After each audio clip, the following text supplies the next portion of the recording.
One of the first things anybody needs to do when diagnosing a diesel problem, whether it be a crank no start or a drivability concern, one of the first things we need to do is check the engine oil level.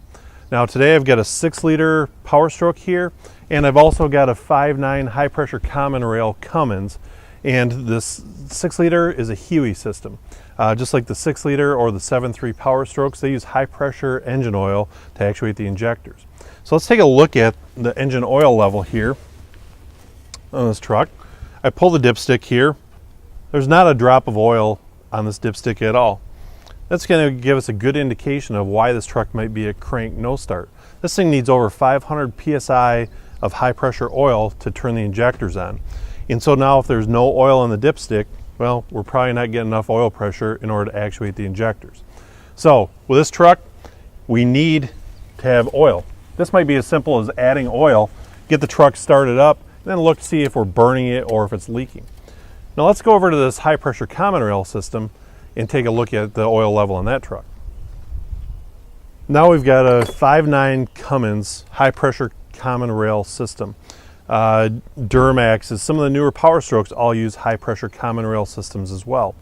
So we're not necessarily relying on high pressure oil in these trucks, but rather high pressure fuel. So as I check the oil level on this particular truck, take a look. Wow, this thing is about 1.5 quarts over full on oil. And so this is what's referred to as building oil. This truck doesn't just build oil on its own. What's happening is we're getting fuel leaking into the oil system here, and it is causing the oil level to be over full. Now what that's going to indicate to us is we might have a high pressure leak somewhere. Take a look at this injector with a feed tube. That's a press type fit here. So we could have a leak where these two connect together, or we could have a faulty injector. This particular truck has 208,000 miles on the original set of injectors yet. And based on some of the customer concerns being a lack of power, some smoke issues, as well as building oil, I'd say it's time for this truck to get a set of new injectors as well as new feed tubes. While we're in here doing this, of course, we're going to change the oil, put on a new set of filters, air filter, fuel filter, oil filter as well, and get this truck ready to go for another 208,000 miles.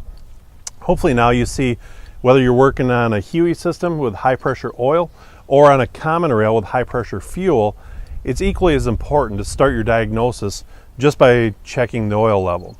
There's going to be more to continue beyond that, but that's where we need to start our diagnosis. Always check the oil level.